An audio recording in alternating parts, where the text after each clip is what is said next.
ప్రభువును మన రక్షకుడైన యేసుక్రీస్తు ప్రభువు నామమున మీ అందరికీ వందనాలు శుభములు తెలియజేస్తున్నాను.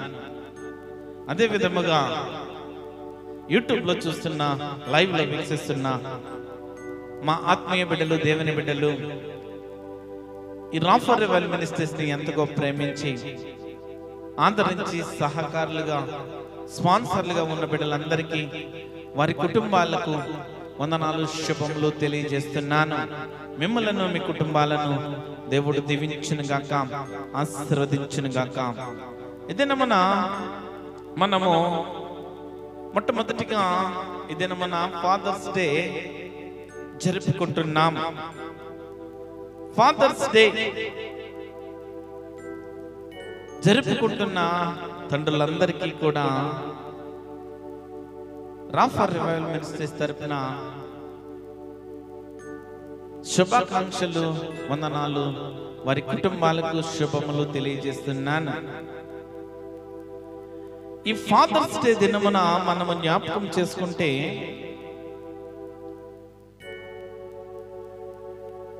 అనేక మంది మనము తల్లిదండ్రులను చూస్తాము, వారి కన్నబిడ్డలను మనము చూస్తూ ఉంటాము. కొద్ది నిమిషాలు మీకు ఫాదర్స్ డే గురించి ఒక చిన్న సందేశాన్ని ఇచ్చి, ఈ దినమున మనము సంఘము పట్ల పౌలు యొక్క భారము గురించి మనము తెలుసుకుందాం. ఈ ఫాదర్స్ డే దినమున అనేక మంది ప్రపంచంలో తల్లిదండ్రులు లేకపోతే తండ్రులు తన పిల్లలు తల్లిదండ్రులకు విశేష చెప్తూ, తల్లిదండ్రులకు సంబంధించిన పాటలు పెడుతూ తల్లిదండ్రులను గౌరవపరచడానికి అనేక మంది తల్లి కుమారుడు, తండ్రి కుమారుడు, లేకపోతే ఫ్యామిలీ ఫోటోలు పెట్టుకొని స్టేటస్లో పెట్టుకుని ఎంతో మందిని మనము చూస్తూ ఉంటాము. జాగ్రత్తగా కొన్ని విషయాలు మీరు ఆలోచన చేయాలా. బైబిల్లో ఏం చెప్తుందంటే, నా కుమారుడా, సామెతల గ్రంథము 1వ అధ్యాయము 8వ వచనములో,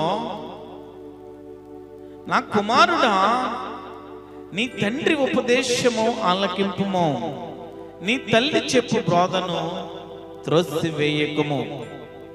ఇక్కడ కన్నా బిడ్డలు తల్లిదండ్రుల మాటలను, తల్లిదండ్రులను ప్రేమించి గౌరవించే వ్యక్తులుగా మనము ఉండాలని బైబిల్ గ్రంథం చెప్తుంది. నీ తండ్రి ఉపదేశమును ఆలకించుము, నీ తల్లి చెప్పు బోధను త్రోసివేయవద్దంటున్నాడు. ఇక్కడ ఈ సామెతల గ్రంథంలో చాలా జ్ఞానము కలిగించే, మన జీవితాన్ని వెలిగించే అనేకమైన మాటలు ఈ సామెతల గ్రంథంలో మనము చూడవచ్చు. బిడ్డల కోసము తల్లిదండ్రులు కలలు కంటా ఉంటారు. ఇదేనమ్మా నేను చెప్పాలని అనుకున్న మాట ఏమిటంటే, తల్లిదండ్రులను వాట్సాప్ స్టేటస్లోను, తల్లిదండ్రుల కోసము ఇన్స్టాగ్రామ్లోనూ, తల్లిదండ్రుల కోసము ఫేస్బుక్లోనూ పెట్టుకోవడం కాదు. నీ తల్లిదండ్రులను లోకములో గౌరవించే వ్యక్తులుగా మనము, పిల్లలుగా మనము బాధ్యత వహించి, తండ్రిని తల్లిని సన్మానించి, తండ్రికి తల్లికి విలువైన గౌరవము దక్కించే వ్యక్తులుగా మనం ఉండాల. తల్లిదండ్రులు ఈ లోకంలో అన్ని కూడా పిల్లల కోసము సమస్తాన్ని వదులుకోవడానికి ఇష్టపడతారు. పగలు రాత్రిని తెలియక కష్టపడుతూ కుటుంబాన్ని పోషిస్తూ పిల్లల కోసము ఎంతో మంది బాధలు పడి చనిపోయే వ్యక్తులను మనము చూస్తాము. కానీ కొంతమంది వ్యక్తులు తల్లిదండ్రుల మాటలు విని గొప్పవాళ్ళైన వ్యక్తులున్నారు. తల్లిదండ్రులను ప్రేమించి గొప్పవాళ్ళైన వ్యక్తులున్నారు. తల్లిదండ్రులు సక్రమమైన బోధలో నడిపించి సక్రమమైన మార్గంలో నడిపిస్తే వారు గొప్పవారైన వ్యక్తులను మనం అనేక మందిని చూస్తాము. రెండవ రకములో తల్లిదండ్రుల మాటలను వినకుండా, తండ్రి చెప్పిన మాటను బాటను అనుసరించకుండా వ్యతిరేకముగా జీవిస్తూ లోకంలో భ్రష్టులుగా, వ్యర్థులుగా, తాగుబోతులుగా, తిరుగుబోతులుగా, డ్రగ్స్ కి, మద్యానికి, గుట్కాలకు బానిసైపోయి తల్లిదండ్రులను అగౌరవపరిచే వ్యక్తులు మనము చూస్తూ ఉంటాము. ఈ లోకంలో ఈ రెండు రకాల వ్యక్తులను మనము చూస్తాము. మూడో రకమైన వ్యక్తులు పైకి తల్లిదండ్రులను బాగా చూసుకుంటున్నాం అనుకుంటారు, తల్లిదండ్రులను ప్రేమిస్తున్నాం అనుకుంటున్నారు, తల్లిదండ్రులను బాగా చూసుకుని సంతోష పెడుతున్నామని నటించి తల్లిదండ్రుల ముందు ఆ నటనా జీవితంతో వారిని ప్రేమించలేక, ఇటు భార్యాభర్తలను పిల్లలను సరిగ్గా చూసుకోలేక పిల్లలను తల్లిదండ్రులను అవమానపరిచే వ్యక్తులను కూడా మనం చూస్తూ ఉంటాము. లోకంలో రకరకమైన వ్యక్తులు ఉన్నారు. కానీ బైబిల్ గ్రంథం ఏం చెప్తుందంటే నా కుమారుడా, నీ తండ్రి ఉపదేశము ఆలకింపుము, నీ తల్లి చెప్పు బోధను త్రోసివేయకుము. ఇక్కడ ఫాదర్స్ డే దినమున కుమారుల కోసం చెప్తున్నారేంటని మీరు ఆలోచన చెందవద్దు. ఈనాటి కుమారులే రేపటి తండ్రులుగా ఉంటారు. ఈనాటి కుమారులే రేపటి బాధ్యత వహించి పెద్దవారైనప్పుడు ఒక యవ్వన ప్రాయంలో ఉంటారు. తల్లిగా తండ్రిగా ఉండవలసిన బాధ్యతలు కూడా మీకు చెప్తాను. దేవుడు తన సన్నిధానంలో బాల్యము నుండి అనేక మంది వ్యక్తులను భక్తులుగా మార్చాడు. తన తల్లిదండ్రులు పిల్లలు దేవుని సన్నిధానంలో దేవుణ్ణి బాల్యము నుండి నడవవలసిన మార్గంలో నడిచి వారు గొప్ప ప్రవక్తలుగా, గొప్ప భక్తులుగా, రాజ్యాన్ని ఏలే దేశ నాయకులుగా దేవుడు వారిని చేశాడు. వారి తల్లిదండ్రుల బాధ్యత ఆ విధముగా ఉన్నది. తల్లిదండ్రులు వారిని నడపవలసిన మార్గము ఆ విధముగా ఉన్నది. తల్లిదండ్రులు పిల్లలకు చాలా విలువైనవి నేర్పించాలా. వారికి బాల్యం నుండి వారిపైన శ్రద్ధ తీసుకుని చాలా జాగ్రత్తగా నడిపించాలా. పిల్లల ఎడల తల్లిదండ్రుల బాధ్యతలు ఏమిటంటే పిల్లల కొరకు తల్లిదండ్రులు ప్రార్థించాలి. చాలా మంది తండ్రులను తల్లులను చూస్తే వారు చేస్తున్న ఉద్యోగాలను బట్టి వారికి సమయం లేక వారి పిల్లలతో మాట్లాడలేరు, వారి కొరకు ప్రార్థన చేయలేరు, వారిని సత్యమైన మార్గంలో నడిపించలేరు. వారికి ఏది విలువైనదో, ఏది మంచి మార్గమో, ఏది సత్యమైనదో, ఏది మనము పొందుకోవడమో, ఏది మంచిది మనము చేయడమో, ఏది మేలు చేయడమో అనేవి తండ్రి పిల్లలకు చెప్పాలా. తండ్రి బాధ్యత పిల్లలకు చాలా విలువైనది. కుటుంబంలో నవమాసాలు తల్లి ఆ పురుట్రెప్పులను భరించి బిడ్డలను కంటాది. బిడ్డలను, కుమారులను, కుమార్తెలను తన గుండెల్లో దాచుకుంటుంది. తన గుండెలో బిడ్డలకు ఒక స్థానం ఇస్తుంది. తన గుండెలో ఒక విలువైన స్థానముగా బిడ్డలను ప్రేమిస్తుంది తల్లి. తల్లి తన బిడ్డల కోసము ఆరాటపడుతూ తన బిడ్డలకు విలువైనది ఈ లోకములో మంచిది, నా బిడ్డలు లోకములో వెలుగుకరముగా ఉండాలా, నా బిడ్డలో మంచి స్థాయిలో ఉండాలని తల్లి ఆలోచన చేస్తుంది. తల్లి తన వండిన దాంట్లో మొట్టమొదటిగా పిల్లలు తినాలి, వారు సంతోషపడాలి అని ఎంతగానో ప్రయాసపడుతుంది. కానీ తల్లిదండ్రులను త్రోసివేస్తున్నారు. తల్లి చెప్పే మాటలను వినలేకపోతున్నారు. తల్లి దుఃఖముతో ప్రార్థన చేస్తుంది. దుఃఖంతో ప్రార్థన చేస్తుంది. విషయాన్ని మీరు చాలా జాగ్రత్తగా అర్థం చేసుకోవాలా. తల్లిదండ్రులు పిల్లల కొరకు ప్రార్థించే వ్యక్తులుగా ఉండాలా. కానీ వీరు చేసిన శ్రేష్టలను బట్టి, వీరి మాటలను బట్టి, వీరి క్రియలను బట్టి వారు బాగుగా ఉండాలని, మంచిగా సమాజంలో ఉండాలని, లోకంలో సంఘములో గొప్ప నాయకుడిగా ఉండాలి, ఒక వెలుగుగా ఉండాలని ప్రార్థన చేసే తల్లిదండ్రులు వారి ప్రవర్తనను బట్టి దుఃఖంతో ప్రార్థన చేసే వ్యక్తులుగా తల్లిదండ్రులు మారుతున్నారు. ఈ దినమున తల్లిదండ్రులను అవమానపరచడానికా, మనకు బ్రతుకునిచ్చిన ఈ తల్లిదండ్రులను అగౌరవపరచడానికా, మనల్ని ఎంతో ప్రేమ పోసి కష్టపడి కష్టములు ఓర్చుకుని తిని తినక శ్రమలు పడుతూ బాధలు పడుతూ మనల్ని ప్రేమించి మనల్ని ప్రయోజకులు చేస్తే తల్లిదండ్రుల మాటలను త్రోసివేస్తున్నాము. తల్లిదండ్రుల ప్రేమను మనము అగౌరవపరుస్తున్నాము. ఇక్కడ బిడ్డల కొరకు తల్లిదండ్రులు ప్రార్థించాలా. తండ్రి ప్రార్థన కుటుంబానికి చాలా విలువైనది. తల్లి ప్రార్థన కుటుంబ క్షేమం కొరకు, భర్త క్షేమం కొరకు, బంధువుల క్షేమం కొరకు, ప్రభువులో కొనసాగించుట కొరకు తల్లి ప్రార్థన కూడా చాలా విలువైనది. ఈ దినమున తల్లిదండ్రులుగా ఉన్న పెద్దవారైనందరికీ కూడా చెప్పేది ఏంటంటే, వారి కొరకు ప్రార్థించాలా, వారి కొరకు బాధ్యత కలిగి మనం జీవించాలా. రెండవదిగా ఉపదేశంలో పెంచాలా. ఉపదేశంలో పెంచాలా. నేలలో నాటిన చెట్టు ఒక దినమున అది ఒక వృక్షంగా మారి అనేక మందికి నీడనిస్తుంది, అనేక మంది తినడానికి ఫలమునిస్తుంది, అనేక మంది ఆకలి తీరుస్తుంది.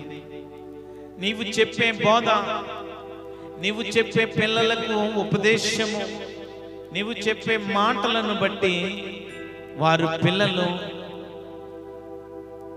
నీ కుటుంబానికి, నీ సమాజానికి, నీ సంఘానికి, నీ గ్రామానికి ఒక మంచి నాయకుడిగా, మంచి గొప్ప సహాయము చేసే వ్యక్తిగా, మంచి విలువలతో కాపాడుకొని విలువలను ఇచ్చి ఇతరులకు మర్యాదనిచ్చి ఇతరులను ప్రేమించి లోకము కొరకు, సమాజం కొరకు, సంఘము కొరకు, ప్రజల కొరకు, నశించిపోతున్న వ్యక్తుల కొరకు మనము ఉపయోగపడే వ్యక్తులుగా ఉండాలి. తండ్రి తల్లి ఉపదేశించిన మాటలను బట్టి పిల్లలు కూడా దాన్ని నడుచుకుని ఆ మాటలను విని సమాజంలో గొప్ప నాయకుడు వలె ఉండాలి. ఒక వ్యక్తిని మీకు చూపిస్తాను, యోసేపుని మీకు చూపిస్తాను. యోసేపుని తన తండ్రి చాలా ప్రేమించే వ్యక్తి. తన అన్నదమ్ములు సహోదరులు అందరికంటే యోసేపుని ప్రేమించే వ్యక్తి. యోసేపు కూడా తన తండ్రిని చాలా ప్రేమించే వ్యక్తి, విలువనిచ్చే వ్యక్తి, గౌరవాన్నిచ్చే వ్యక్తి. అది అన్నదమ్ములకు నచ్చలేదు. తన సహోదరులందరూ కూడా ప్రక్కకు లాగివేయాలని, త్రోసివేయాలని ఒక గుంటలో పడవేశారు. తల్లి మాటను విన్నాడు, తండ్రి మాటను విన్నాడు, దేవుని మాటను విన్నాడు. తండ్రిని విడిచిపెట్టలేదు, దేవుడిని విడిచిపెట్టలేదు. కానీ అన్నదమ్ములందరూ కూడా యోసేపును వెలివేశారు, గుంటలో పడవేశారు. నీ బాల్యంలో చెప్పిన మాటలు, తండ్రి మాటలు, దేవుని ప్రేమ, దేవుని తోడు ఉన్నది కనుక యోసేపుని ఎంతమంది వెలివేసినా, త్రోసివేసినా, తీసివేసినా కూడా దేశములో గొప్ప నాయకుడిగా దేవుడు ఉంచాడు. బాల్యము నుండి నీ తల్లిదండ్రుల మాటలను జాగ్రత్తగా విని, నీ తల్లిదండ్రుల ఉపదేశములను నీవు జాగ్రత్తగా విని ప్రభువుతో నీవు నడుచుకుంటే ప్రభువు నిన్ను ఉన్నతమైన స్థితిలోకి ఒక దినమున తీసుకెళ్తాడు. ఈ దినమున ఫాదర్స్ డే దినమున తల్లిదండ్రులకు విలువైన బాధ్యత ఉన్నది. అదే విధముగా కుమారులు బిడ్డలు కూడా తల్లిదండ్రులు చెప్పిన మాటలను లక్ష్య పెట్టి విని తల్లిదండ్రులకు ప్రయోజకులుగా ఉండాలా. మూడవ విషయాన్ని చెప్తాను. తల్లిదండ్రులు మాదిరి కలిగిన జీవితము జీవించాలి. తల్లిదండ్రులు మాదిరి కలిగిన జీవితం జీవించాలి. ఈ లోకంలో ఒక సమాజంలో ఉన్న వ్యక్తుల కోసము నేను ఒక మాట చెప్పడానికి ఇష్టపడుతున్నాను. తండ్రి సిగరెట్లు కాలుస్తూ లేకపోతే మందు తాగుతూ కుమారుడితో ఈ విధంగా చెప్తున్నాడంట, నీవు మందు తాగకు, సిగరెట్లు తాగకూడదు, చెడు వ్యసనాలు నువ్వు దగ్గరికి రానివ్వకూడదు అని ఒక వ్యక్తితో కుమారుడికి ఈ విధంగా చెప్తున్నాడు. మాదిరి కలిగిన జీవితాన్ని మనం అవలంబించాల.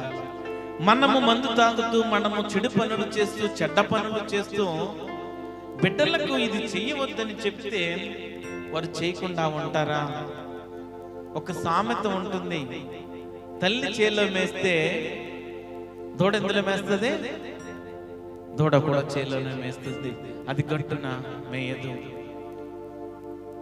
ఈ దినమున భక్తి జీవితం కోసం ఆలోచన చేస్తే తల్లిదండ్రులు భక్తి పరులుగా ఉండాలా. తల్లిదండ్రుల జీవితము ప్రభువు కొరకు ఒక సాక్షిగా ఉండాలా. ప్రభువుకి విలువైనది ఇచ్చే వ్యక్తిగా ఉండాలా. ప్రభువుకి ప్రథమ స్థానం ఇచ్చే వ్యక్తులుగా ఉండాలా. ప్రభువుని మన ముఖములో ఇతరులకు కనిపించాలా. మన బిడ్డలు కూడా మన సాక్ష్యాన్ని బట్టి వారి జీవితము ప్రభువుకి సాక్షిగా ఉంటుంది. మాదిరి కలిగిన జీవితం,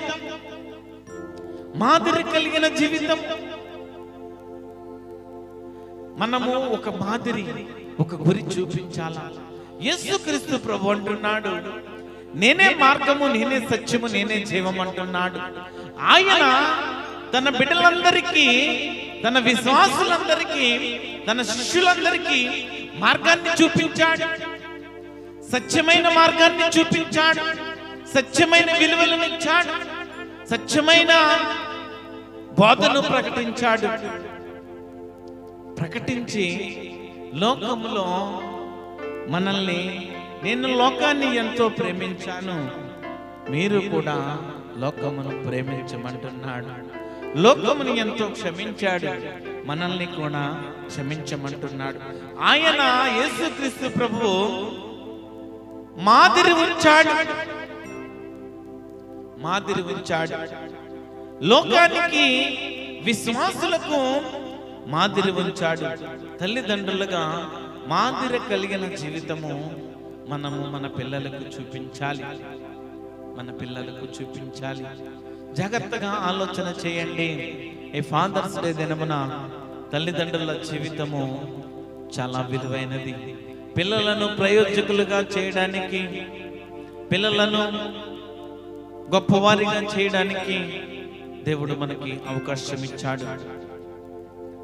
కొద్దిమంది ధన వ్యామోహంలో పడిపోయి ధనము సంపాదించాలని పిల్లలతో మాట్లాడలేని తల్లిదండ్రులను చాలా మందిని చూస్తాము. పిల్లలను కనీసం పలకరించలేని స్థితిలో ఉంటారు. ఉదయం లేచినది మొదలు పడుకునే వరకు కూడా వారంతా డబ్బును సంపాదించాలి, లోకంలో పేరుని సంపాదించాలని కోరుకుంటారు. నీ కుటుంబంలో నీ పిల్లలతో నీవు సంతోషముగా జీవిస్తున్నావా? నీ పిల్లలను సంతోషపరుస్తున్నావా? నీ పిల్లలను కష్టాలను, బాధలను తెలుసుకుంటున్నావా? ఏనాడైనా ఆలోచన చేసావా? ఏనాడైనా నీ జీవితంలోకి ఆలోచన వచ్చిందా? తల్లిదండ్రులు నెరవేర్చిన బాధ్యతలు, తల్లిదండ్రులు చేయవలసిన బాధ్యతలను మర్చిపోయి నా పిల్లవాడు మాట వినడండి, నా కుమారుడు చెప్పింది చేయడండి, నేను సంపాదించినవన్నీ తగలబెట్టేస్తున్నాడండి, నేను సంపాదించినవన్నీ నాశనం చేస్తున్నాడండి అని చెప్పే వ్యక్తులను మనము ఎంతో మంది చూస్తున్నాము. మాదిరి లేని జీవితం బ్రతుకుతున్నారు. నెట్టి క్రైస్తవ జీవితంను కూడా మనం ఆలోచన చేస్తే, క్రైస్తవ జీవితంలో సంఘాలకు వెళ్తారు, మందిరాలకు వెళ్తారు, ఆరాధనలకు వెళ్తారు, కానీ వారి జీవితం అంతా కూడా మాయ జీవితం.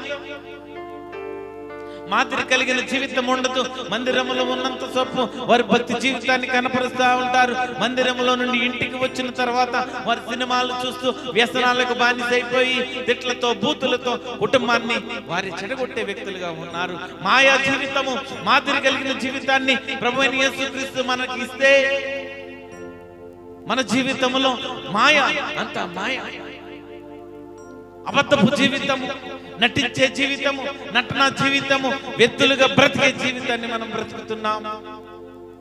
మాదిరి కలిగిన జీవితము, తల్లిదండ్రులుగా మనము మన బాధ్యత పిల్లలకు ఈ మాదిరిగా ఈ విధంగా ఉండాలని చూపించవలసిన మనము చెడ్డ మార్గాన్ని పిల్లలకు చూపిస్తున్నాము, చెడ్డ మాదిరిని మనము పిల్లలకు చూపిస్తున్నాము.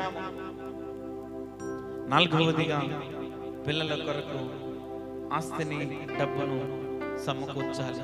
పిల్లలను చదువుకున్నటకు, పిల్లలకు బట్టలు కొనడానికి, పిల్లలకు మంచి ఆహారం పెట్టడానికి, వారి కొరకు మంచిగా ఉంచడానికి, వారి కొరకు కొంత డబ్బును మనం సమకూర్చుకునే వ్యక్తులుగా మనం ఉండాలి. ఇవన్నీ తల్లిదండ్రుల బాధ్యతలు. పిల్లల పట్ల తల్లిదండ్రుల బాధ్యతలు. మొట్టమొదటిగా ఈ ఆస్తిని సమకూర్చాలనే విషయంలో 2 రకాల ఆస్తులను మీకు చూపిస్తాను.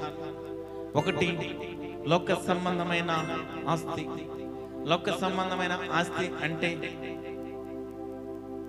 పిల్లలు తినడానికి, పిల్లలు చదువుకోవడానికి, పిల్లలు బట్టల కొరకు ఈ లోక రకమైన ఆస్తిని సంపాదించాలి. రెండవది మన ప్రభు అయిన యేసుక్రీస్తు మనకిచ్చిన విశ్వాసం ఏమిటంటే, ఎవరైతే ఆయన యందు విశ్వాసం ఉంచి నమ్మి బాప్తిసం పొంది రక్షణ పొందుకుంటారో వారు విలువైన వ్యక్తులుగా, దేవుణ్ణి చేర్చుకున్న వ్యక్తులుగా, దేవునికి స్థానం ఇచ్చిన వ్యక్తులుగా ఆ ప్రభువు సోటులో మనము స్థానం ఉంటుంది. 2 రకాల ఆస్తులు.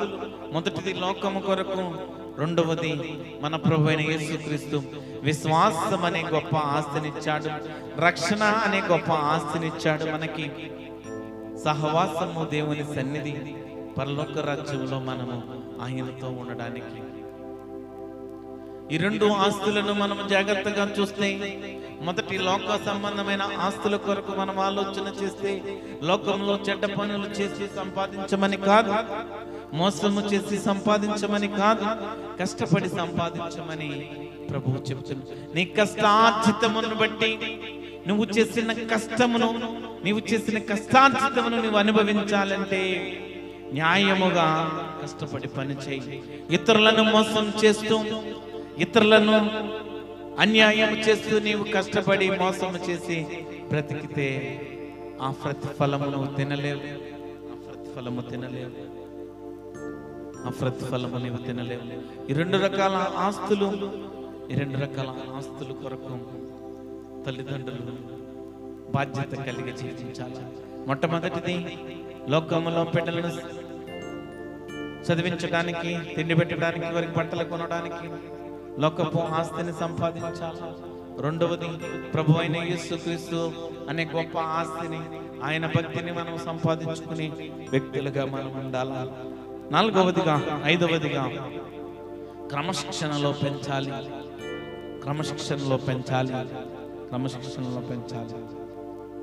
తండ్రి శిక్షించిన కుమారుడు జ్ఞానము గలవాడగను. ఇక్కడ క్రమశిక్షణలో మనము బిడ్డలను పెంచే వ్యక్తిగా ఉండాలి. భౌతికంగా చూస్తే బిడ్డలు చదువుల పట్ల, బిడ్డల సమయం పట్ల, వారి కొరకు మనము సమయాన్ని కేటాయించి వారిని క్రమశిక్షణలో మనం పెంచాలి. ఆధ్యాత్మికంగా చూస్తే వారు ఉదయాన్నే లేచి బైబిల్ చదువుకోమని ప్రార్థన చేసి వారి జీవితము ప్రారంభించాలని మనము క్రమశిక్షణలో పెంచే వ్యక్తులుగా మనం ఉండాలా. చివరిగా వాక్యము నేర్పించే వ్యక్తులుగా ఉండాలా. ఈ ఫాదర్స్ డే దినమున బిడ్డలందరూ కూడా తల్లిదండ్రులను ప్రేమించి గౌరవించి తల్లిదండ్రులకు విధేయులుగా జీవించాలి. దేవుని యందు భయభక్తులు కలిగి ఉండాలా. దేవుని యందు భయభక్తులు కలిగి జీవించే వ్యక్తులుగా ఉండాలా. ఈ ఫాదర్స్ డే దినమున తల్లిదండ్రులు బాధ్యత కలిగి పిల్లలను సక్రమైన మార్గంలో నడిపించి వారిని గొప్ప ప్రయోజకులుగా చేయడానికి మనము ప్రయత్నం చేయాలా. బిడ్డలు కూడా తల్లిదండ్రులకు గొప్ప విలువనిచ్చి ప్రేమించి గౌరవించి సన్మానించి సమాజంలో మనము ఇచ్చే దాన్ని చూసి, మనము సంపాదించిన దాన్ని చూసి తల్లిదండ్రులు సంతోషపడాలి. అప్పుడు మనం పెట్టుకోవాలా ఈ స్టేటస్. నా కుమారుడు ఈ స్థితిలో ఉన్నాడండి, తల్లిదండ్రుల మాటలను దేవుని బోధన విని ఈ స్థితిలో ఉన్నాడని నీ తల్లిదండ్రులు నీ గురించి స్టేటస్ పెట్టుకునే వ్యక్తులుగా మనము జీవించాలి.